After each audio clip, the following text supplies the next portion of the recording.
Hi, I'm Old Sneelock. Welcome to another episode of Old Sneelock's Workshop. Back to an old title, Memos from the Bunker. Because I had time to think over the past few weeks, and not much else to do, I thought of a few things, and one of them that kind of stuck in my mind was something called passive-aggressive behavior. Now, I'm not really a passive person, but sometimes that's the way to act. I used to work for a company called United Technologies. United Technologies was a large organization worldwide run by Harry Gray. One of his famous things that stuck in my mind, I don't know if anybody else realized it, but he said, it doesn't matter if governments rise or fall, or if business is good or bad in any one particular country. United Technologies is worldwide. When plants in the United States go down, in other words, profits are low, that opens up an opportunity for us to expand our business in India and China and Spain, places that United Tech had companies, or at least interests in. United Tech also had a big interest in Brazil because they were into technology. And what do I mean by that? Well, they were into the business of building things that made the world hum. Brazil was a big copper supplier, and United Tech made a lot of things that were electronic, and that required copper. So it was important for them to have a good in with Brazil. So you see, that kind of ties into the rest of the story. Their business wasn't about making any one particular place work well. It was just making sure that they had a lot of places open. I worked for United Technologies as a maintenance manager for an aluminum extrusion plant. That meant I dealt with aluminum. I had never done that much with aluminum prior to that. I was more of a steel guy. I welded and made things out of steel. But I had some run-ins with aluminum. I had to make a few things. And I learned a whole lot about aluminum when I worked at United Technologies because they did everything with it. The whole plant was focused on making aluminum extrusions and recovering the waste from aluminum extrusions, casting it into billets, and then extruding it back into aluminum extrusions so that it just kept going around and around and around. Didn't matter where it went, what happened to it. It went back through the furnace, through the press, onto the run-out table, onto the truck, sold to the customer. Customer scrapped it out later. We got it back, we scrapped it, we turned it into a billet, and so on and so forth. But there's some minor details involved in that thing, and a whole lot of small things that make a big difference. The remelt department, which did the incoming scrap and melting it into billets, used something called a direct chill casting pit. In other words, they had a pouring table that had a dispersion plate in the center of it that fed aluminum into 18 different holes in a big steel plate. Those holes were lined with aluminum, and water ran around the outside of the aluminum, chilling it. So as the operator opened up the tuer on the big furnace, and aluminum ran down the ramp and into that distribution plate, and it flowed into the 18 different holes. It first landed on a little stool, big piece of iron, that plugged off the bottom of that aluminum ring. So the aluminum hit the stool, chilled almost immediately, and then solidified into a plug, and then the hydraulic ram that held up that table with all the stools mounted to it would begin to descend at a controlled rate, and they controlled how much aluminum went into the distribution pan, how much went into the 18 different holes, and as the table sank, that aluminum plugged off the bottom of the aluminum mold ring and formed what we called a log. So as this thing dropped, you had 18 different logs of aluminum that were forming as they went. Really fascinating thing to watch. Very low tech, very simple process, but very dangerous because you had aluminum and water together, and aluminum and water together don't like each other. Aluminum wants to steal the oxygen out of the water and form hydrogen peroxide by stealing one atom of water from it, one atom of oxygen from it. And hydrogen peroxide likes to explode with a high rate of speed. So it was simple, dangerous. We had guys that did it for years and years and years and years, and that's what we did. Well, I'd worked there about 3 years, and we had a change in management. And the new manager came in. The old manager had a talk with me before he left and said, the guy coming in, I'm not going to name his name, he's long since gone. He's going to be a storekeeper. You and I, working together, made this plant work. And now they want to bring in a storekeeper just to manage the place, just to keep it running. Because United Technologies really didn't want an aluminum plant. Aluminum was something totally unrelated to what they made. They made technologies, you know, printed circuit boards, airplane controls, and they also made the toilet seat for the space shuttle. Yeah, very diversified. But they didn't like aluminum because aluminum was messy, and the whole thing about aluminum was it was running the market. It was buying and selling, buying and selling.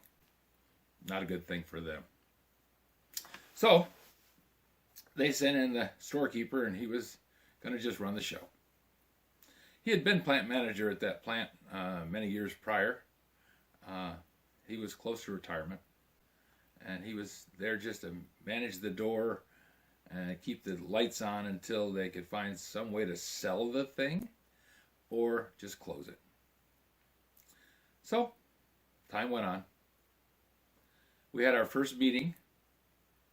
We always had a Wednesday morning meeting where we went over the operation of the plant, decided whether we were going to have to work that weekend, talked about goals and how to reach them, and they took over the first Wednesday meeting. So since he didn't know us, he introduced himself. We went around the table and said who we were and what we did, and I was maintenance manager. So Faye had spent the first 3 days of the week talking to the people in the plant, the union, the truck drivers, various people, the supervisors and all.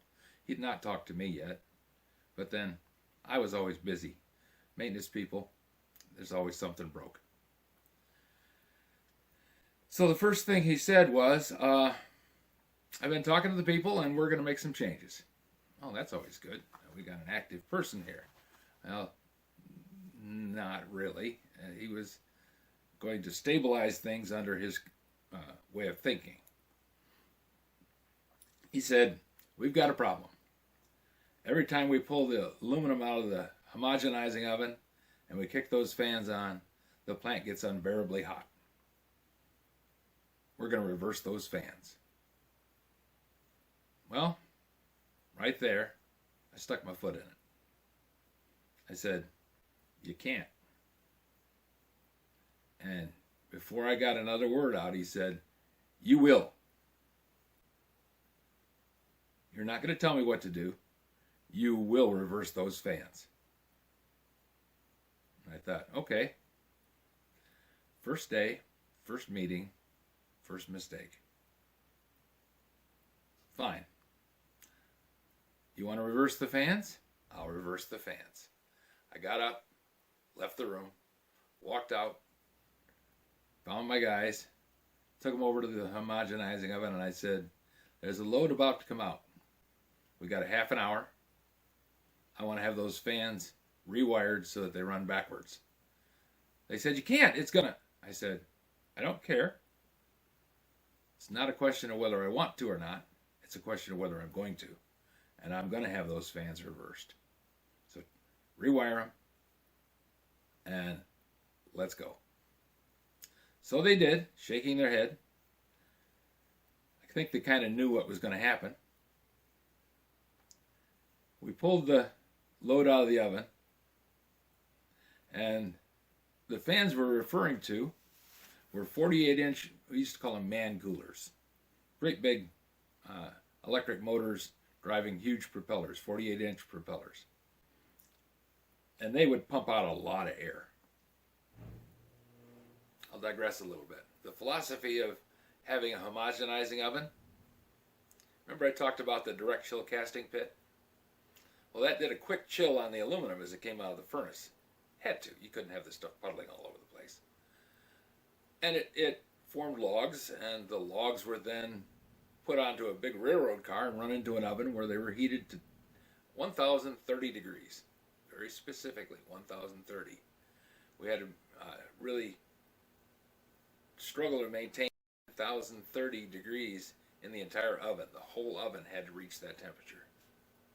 What that would do, at that temperature, the aluminum would recrystallize. It would take the big crystals, which were formed when the water hit the aluminum, and it would break them down into much smaller crystals. Now, why would you want to do that? Well, when you extrude aluminum through a press, it takes the crystalline structure of aluminum, which aluminum is a large crystal. It takes the crystal structure of aluminum and pushes it through a die. So those crystals are stretched out long and thin. If they're large diameter, large crystals, those crystals form delaminations as you push them through. So you'd end up with a thing that looked like a bunch of splintery bark. The aluminum would be full of pits and holes and tears, and just didn't work. When you made it small crystals, those small crystals stretched out, they formed a nice smooth surface, and the aluminum extrusion was much stronger. So that was the thought behind it.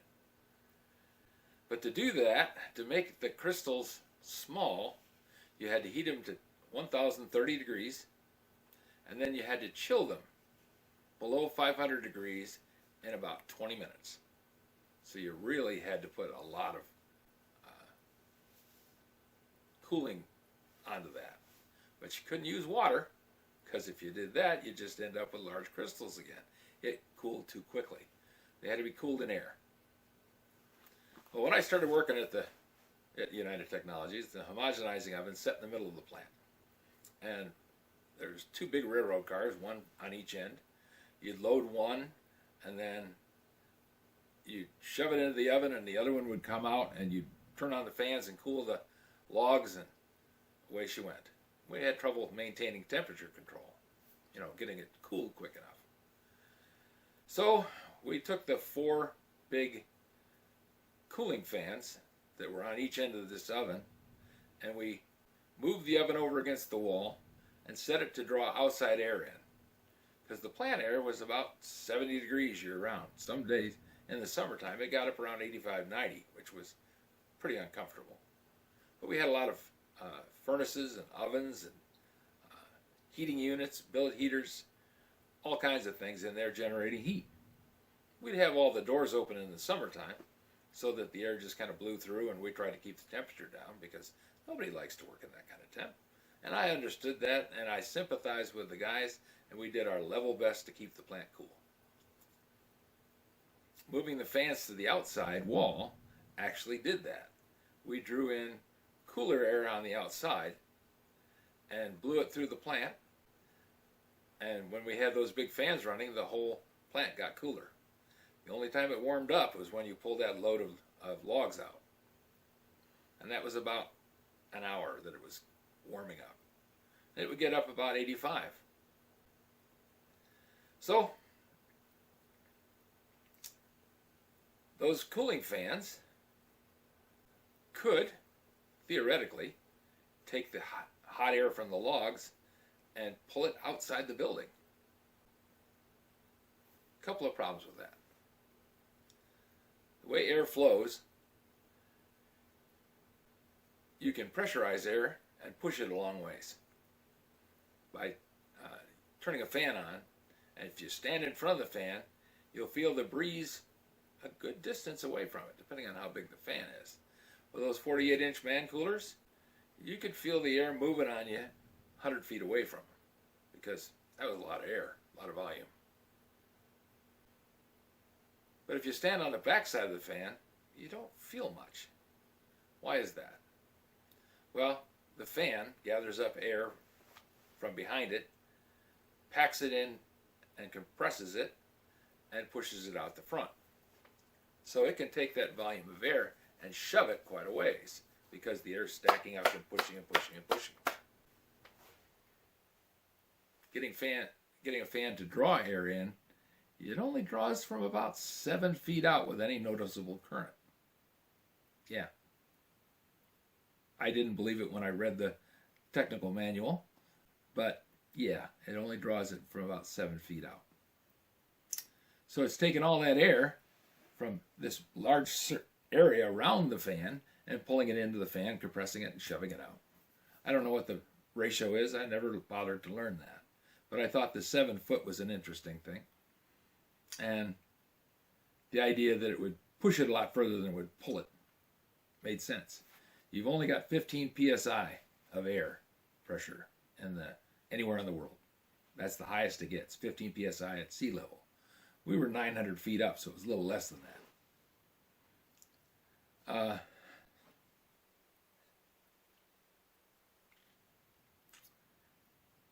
If you reverse the fans, they'll pull the air from 7 feet away from them. And they were about 4 foot from the logs. So they would pull the air from the logs, but not much. Only just enough to make pressure to push the air out the other side, you know? And hot air is thinner than cold air. It expands when it's hot. So you have less air moving. So, what happens when you try and pull the air off the logs? Well, you don't get much air, and it doesn't cool the logs at all. The only thing it does do is it pulls 1030 degree air through the fans. Now these fans were 12 horsepower motors mounted inside of a steel tube with a big fan blade hooked to it. About the size of a fan on a Piper Cub, the propeller on a Piper Cub. And the motor was right there with the fan. When you're going to try and pull hot air through something, you always make the drive either belt or shaft drive or something, and put the motor some distance away from the heat, because electric motors don't like getting hot. So we pulled, jumping ahead, we had the guy bring his fork truck and pull the log out. And they turned the fans on, and boy, they were pulling. They were pulling air. They were pulling air, and the union president was standing there watching and happy to see that what he wanted done was done. Then the first motor blew up, just melted. Took the windings out of it, shorted out, and burned up. The other three went right soon after that. Boom, boom, boom, boom. And that meant that load of logs came out of the oven, but they weren't cooled. So they sagged. Yep. Between each one of the spacers that we put in between the logs, when we stacked them, each one of those logs got a dip. And they also, the bottom logs compressed into the spacers, which were actually pieces of railroad track. So we scrapped out 100,000 pounds of aluminum logs. That's pretty close to a full day's run of logs. Scrapped. Not a good day. We lost the oven fans. We still had the fans on the other side of the oven, but we lost the oven fans. And we had to buy new motors, which took about 3 days to get in, another day to install. So we lost 5 days production. Now, why did I say you can't? Because I knew that's what was going to happen. Why did I know it? Previous plant manager had the same idea. I tried to tell him that wasn't a good idea, and he said, do it. I said, okay. I smoked the motors. The guys that reversed the wires were the same guys that reversed the wires the first time. That was the last time that I had to say anything about, don't do that, it's not a good idea. I was asked next time, what do you think we can do? Now, it could have went just the other way. I mean, plant manager could have blamed me for it, although I was in a room with all the other supervisors, and I clearly advised him it was a bad idea. But, you know, plant managers are a law unto themselves, and they can fire and hire anybody they want to. But sometimes, you just let them do what they want. So that's the story of you can't reverse fans, and a long explanation of what happens with aluminum plants, and some of the things that I ran into as a supervisor, maintenance manager. Hope you enjoyed the story. If you have any questions or suggestions for a new video, just put them in the comments. You know, I read them all. Thanks for watching.